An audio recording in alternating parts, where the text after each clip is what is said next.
Bienvenue sur Investissement Locatif TV, la chaîne des investisseurs immobiliers. Je suis très heureux de vous accueillir en plateau pour cette nouvelle émission avec Nathalie qui est notre chasseuse d'immobilier dans le secteur 92. On va décrypter ensemble une opération. On va parler plus précisément de Boulogne-Billancourt. Est-ce que c'est le 21e arrondissement de Paris? Sans plus attendre, on voit tout de suite sa présentation. C'est parti.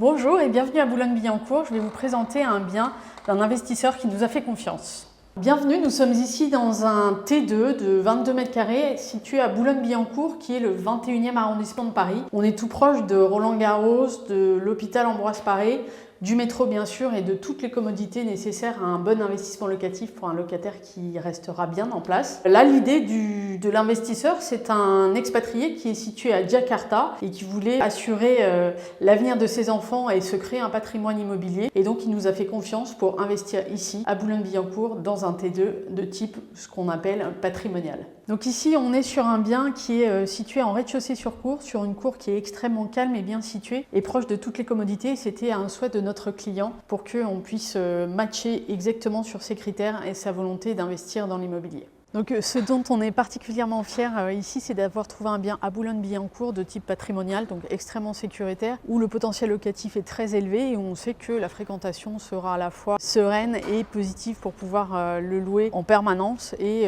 pouvoir assurer l'investissement locatif de notre client. Par ailleurs, c'est un client qui nous a fait confiance et je suis ravie de la relation qu'on a pu construire au fur et à mesure de l'évolution de l'acquisition et la suite pour les travaux et puis plus tard pour la gestion locative. On se retrouve en plateau avec notre invitée Nathalie. Bonjour Nathalie, merci d'avoir accepté mon invitation. Tu es experte de secteur 92, tu fais faire des opérations formidables pour nos clients. Je voudrais qu'on parle un petit peu de la géographie pour ceux qui nous regardent, puisqu'on fait des opérations dans la France entière. Tu as appelé dans le reportage Boulogne le 21e arrondissement de Paris. Est-ce que tu peux nous parler un petit peu de ce secteur que tu connais parfaitement ? Alors oui, c'est un secteur que j'aime beaucoup, que je connais depuis toujours. Et effectivement, je l'ai appelé le 21e arrondissement de Paris parce que, en fait, Boulogne, pour plusieurs raisons. Déjà, premièrement, parce qu'il jouxte Paris. Donc, forcément, géographiquement, ça colle par rapport au nombre d'arrondissements. Parce que également, il y a le métro qui relie Paris directement et rapidement. Et puis aussi, de par sa densité, puisque c'est un pôle économique majeur qui rapproche énormément du marché parisien. Et il y a plus de 12 000 entreprises à Boulogne, donc énormément d'actifs, ce qui permet d'avoir un potentiel locatif extrêmement fort. Donc, secteur économique très dense. En termes de prix immobilier, est-ce qu'aujourd'hui, c'est le copier-coller de Paris ou est-ce qu'il y a quand même une décote puisqu'on est en dehors de Paris par rapport à un prix parisien? Alors, on est plutôt sur un prix parisien. On est entre 10 et 11 000 euros du mètre. Néanmoins, on peut encore trouver des bonnes affaires. C'est aussi notre métier et notre expertise. Et l'idée, c'est vraiment de trouver des biens de type patrimonial, donc sur lequel on va avoir peut-être un tout petit peu moins de rentabilité, mais au bénéfice de la sécurité et d'une tension locative et d'un environnement qui est extrêmement positif et rassurant pour nos investisseurs.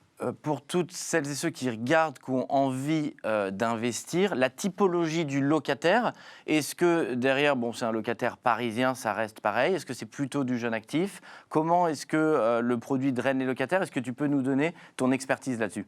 Alors, sur les locataires, le profil des locataires, il est vraiment cadré sur des jeunes actifs, majoritairement sur des profils de T2, parce que comme il y a beaucoup d'entreprises, il y a beaucoup de jeunes cadres qui ont envie de se loger et d'être proches de leur activité et aussi proches de Paris, donc ils peuvent y accéder extrêmement facilement. Quand notre client chez Investissement Locatif pousse notre porte à des milliers de kilomètres parce que c'est un client expatrié, est-ce que tu peux nous raconter son histoire et c'est quoi sa motivation pour investir à ce moment-là à Paris, en dehors de Paris, dans le 92. Est-ce que tu peux nous expliquer cette histoire? Qu'est-ce qui fait que tu l'as fait investir à Boulogne? Alors déjà, c'est un client qui voulait un produit de type T2 d'emblée. D'accord. Il voulait également être à moins 10 minutes des transports en commun. Ouais. Et il voulait aussi de la rentabilité dans un quartier sympa. Donc, je trouvais que ça matchait bien avec le marché de Boulogne, qui était justement très sympa, qui était proche des transports, parce qu'en Oui. l'occurrence, on est à moins de 5 minutes du métro, et puis aussi proche de la porte d'Auteuil, où il y a le périphérique, l'accès à Paris, Roland-Garros, pourquoi pas, sur la belle saison. Mais l'idée, c'était ça, c'était de faire matcher en tout cas tous ces critères qui étaient assez précis, en créant une relation de confiance pour que lui, au moment où je lui présente le bien, soit en confiance avec moi par rapport aux critères qu'on avait discutés ensemble au préalable, et créer cette relation qui fait qu'au moment d'y aller, il est prêt et il me fait confiance pour y aller. C'est quoi son véritable pourquoi derrière? On a tous une véritable raison d'investir. Est-ce que c'est pour protéger ses enfants, leur transmettre quelque chose? Je sais que tu es aussi maman. Est-ce que quand tu le visites avec ton œil d'experte du marché, ou tu le visites aussi avec le pourquoi du client qui a envie peut-être de transmettre à ses enfants? Tu le vois de quel œil et quelle est la juste balance? Alors, on a tendance effectivement à se projeter et de toujours se poser la question, est-ce que c'est un bien que je prendrais pour moi? Lorsque la réponse est oui, on le valide, Ouais. et on active notre chasse pour le présenter à notre client. Donc oui, on met une petite part d'émotionnel évidemment pour bien valider tous les critères, de dire si j'étais à la place de mon client, est-ce que je le prendrais? Oui. Donc il y a une part d'émotionnel évidemment, et puis il y a aussi cette part beaucoup plus analytique sur laquelle on va valider tout le potentiel locatif en partant du bien, de l'immeuble, de la copropriété, puis du quartier et ensuite de la ville. Donc on va faire cette analyse assez carrée pour que le client soit en confiance par rapport à ce qu'on va lui transmettre et lui proposer, mais aussi de comprendre ses moteurs. Et une fois qu'on comprend ses moteurs, on arrive beaucoup plus facilement à lui proposer des biens qui lui correspondent. Il est à des milliers de kilomètres. C'est un client qui habite à Jakarta. Les téléspectateurs qui nous regardent, comment est-ce qu'on fait pour prendre une décision en bonne connaissance de cause à des milliers de kilomètres sans avoir peur et être terrorisé? Alors déjà, comme je le disais tout à l'heure, on a créé une relation de confiance dès le départ. Donc lorsque un projet nous est confié, on va appeler le client et commencer à le conseiller, à lui parler de la zone, des produits qu'on peut lui proposer, de nos critères de sélection et de notre expertise. Et de fait, le fait qu'il soit à distance va être un peu annihilé, premièrement parce qu'on va lui donner beaucoup de photos de chaque pièce, Oui, voilà. de l'environnement. Est-ce que tu peux nous parler de tous les éléments qui font qu'il peut prendre sa décision à distance sereinement? Alors, systématiquement, on va donner tous les critères pour prendre une bonne décision. C'est-à-dire qu'on leur demande d'aller vite, parce que dans l'immobilier, ça va très très vite, Ouais. les biens partent. J'allais dire en une journée, mais en réalité, c'est en quelques heures. Mais ça, c'est fou. Et c'est hyper important ce que tu dis. C'est un marché où ça se vend en quelques minutes, en quelques heures. Donc, c'est presque toi qui prends la décision pour lui. C'est une équipe. À ce moment-là, il y a une fusion. On est toujours en mode équipe. On n'est jamais dans une relation client-fournisseur ou client-prestataire. On est vraiment partenaire dans la même équipe. Et jusqu'au bout, je dirais, puisque jusqu'à la signature de l'acte authentique, on est ensemble et on fait équipe pour faire aboutir, lever des obstacles si d'aventure il y en a. Les clients nous font confiance pour nous déléguer cette partie-là, donc on saute les obstacles avec eux, voire pour eux, pour qu'on soit dans une relation de confiance complète. On le sait, je voudrais qu'on parle un peu du financement. Le financement des expatriés, c'est forcément un petit peu plus compliqué que le financement d'un résident fiscal français. Quels sont les conseils que tu peux donner aux téléspectateurs qui sont à l'étranger, qui vont regarder cette vidéo et qui disent, voilà, moi aussi j'ai envie d'investir, mais combien est-ce que je dois prévoir d'apport? Est-ce que je vais être finançable? Si tu as 2-3 conseils à leur donner, quels sont-ils? Alors, de la même façon, lorsqu'on a des profils expatriés, on en a beaucoup qui nous font confiance, l'idée c'est vraiment d'être extrêmement proactif, donc de bien préparer son dossier de financement en amont de son investissement, de lui faire part du fait qu'il faut effectivement de l'apport, puisque les banques vont demander 30 à 35% d'apport pour pouvoir investir et ensuite se faire financer. Donc ça, ce sont des critères extrêmement importants. Et plus on est prêt en amont du compromis, de cette phase d'investissement et d'acquisition, plus on est dans les starting blocks, meilleur on sera à l'arrivée, clairement. Et je voudrais qu'on parle du projet. Ici, on est sur un projet patrimonial, oui. Donc bien évidemment plutôt tranche basse de ce qu'on sait faire en termes de rentabilité, mais on battra toujours le marché. Je sais que tu sais aussi faire des projets très rentables. Comment est-ce que tu conseilles les clients là-dessus? Quelqu'un qui va regarder cette émission et puis qui ne sait pas, parce que tout le monde a envie de faire une bonne rentabilité et tout le monde a envie à la fois d'investir dans un secteur très patrimonial parce que c'est plus rassurant. Est-ce que tu as des conseils à nous donner et quel est le bon équilibre? Alors, le bon équilibre est celui qui va être le produit qui correspond à l'investisseur. Pour moi, c'est ça la réponse, c'est-à-dire à la fois de la sécurité, le mettre en confiance sur le potentiel locatif dont on a l'expertise, puisque c'est notre quotidien, de valider ce point-là, et puis aussi de la rentabilité, que ça soit un investissement locatif et non pas une dépense. Donc, à partir du moment où ce point est validé, je dirais que les points de rentabilité sont évidemment importants, hein, c'est un critère de décision, mais pas que. En fait, on va prendre tous les critères du potentiel locatif du bien coup de cœur, du bien qui correspond aux critères du client, et c'est ça qui va faire que ça va matcher avec ses desiderata. Est-ce que ça arrive qu'ils investissent dans une zone qu'ils ne connaissent pas du tout et ils te font confiance les yeux fermés?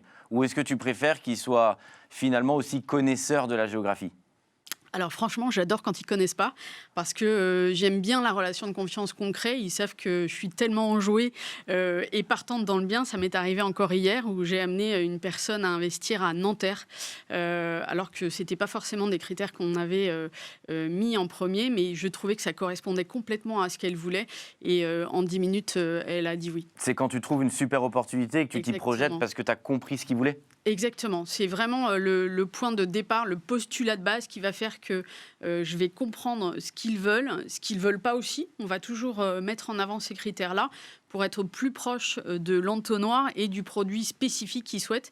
Et en fait, même si nos investisseurs sont extrêmement avertis et informés, ils savent bien ce qu'ils veulent et c'est à nous de bien comprendre leurs souhaits et de le mettre en avant pour trouver le bien qui leur convient. Pour finir, je voudrais qu'on parle de ce secteur. Tu le connais comme ta poche. Tu l'as vu exploser en termes de prix au mètre carré. On le voyait dans la vidéo. C'est là où il y a Roland-Garros, c'est là où il y a énormément d'entreprises. Tu n'as pas de boule de cristal. Je ne te demande pas de prédire l'avenir. Mais comment est-ce que tu penses que ce marché va évoluer? Aujourd'hui, effectivement, on est très proche de prix parisiens. C'est quoi ton conseil? Est-ce qu'il faut continuer à investir? Est-ce qu'il faut attendre? Est-ce que c'est trop tard? L'impact du Covid? Comment est-ce que tu juges ce secteur dans le 92 précisément? Alors, ce secteur est extrêmement montant. Il y a des villes qui sont patrimoniales, qui sont dans la première couronne, donc juste proche de Paris.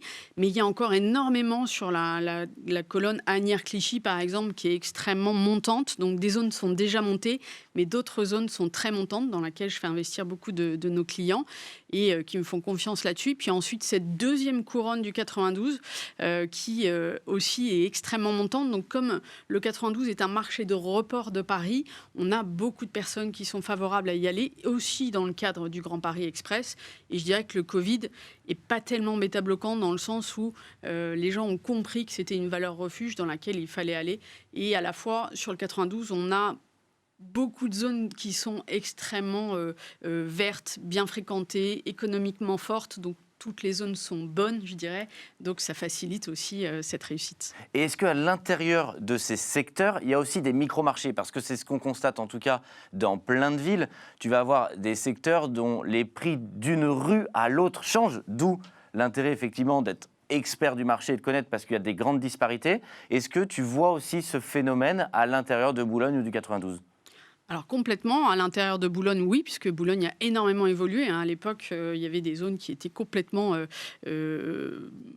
on appelle des zones sensibles, voire très populaires, et qui n'étaient pas forcément appréciées, alors qu'aujourd'hui, elles sont à 10 000 € du mètre. Et de la même façon, Clichy devient très patrimonial. Asnières, il y a des zones qui sont devenues très patrimoniales, d'autres montantes et d'autres pas encore montées. Donc aussi, dans le cadre du Grand Paris Express, il y a beaucoup de secteurs qui montent et les investisseurs ont déjà compris, même si ça va arriver en 2030, que c'est aujourd'hui qu'il faut investir et on les accompagne en ce sens. Est-ce qu'avec le Covid, alors les investisseurs fuient Paris et du coup veulent sortir de Paris et te demandent d'investir en dehors et dans ces zones-là? Est-ce que le Covid a eu un impact sur les investisseurs comme on peut l'entendre, où aujourd'hui ceux en résidence principale ont envie de quitter un appartement pour vivre dans une maison avec un jardin? Après, est-ce qu'ils le font? C'est encore autre chose. Mais côté investisseur, est-ce que tu constates un changement? Alors, je constate effectivement que, comme je le disais tout à l'heure, le 92 est un marché de report. Donc, du coup, les personnes ont vraiment très envie d'aller sur une zone à la fois patrimoniale et sécuritaire où il y a de la rentabilité, heureusement. Et de fait, sortent beaucoup de paris où ils pensent que c'est déjà saturé, même si ce n'est pas forcément le cas. Mais ils n'ont pas tort sur le fait que c'est un marché où on peut investir avec un prix au mètre carré qui est moindre et qui offre cette sécurité et cette tension locative qui est très forte. Merci d'avoir partagé, Nathalie, ton expertise de ce secteur du 92 et plus largement de l'immobilier. Je suis sûr que ça va inspirer énormément d'investisseurs qui se posent des questions pour investir dans cette zone. Je vous dis à très bientôt pour une nouvelle émission avec l'ensemble de nos conseils pour réussir vos investissements immobiliers. Au revoir.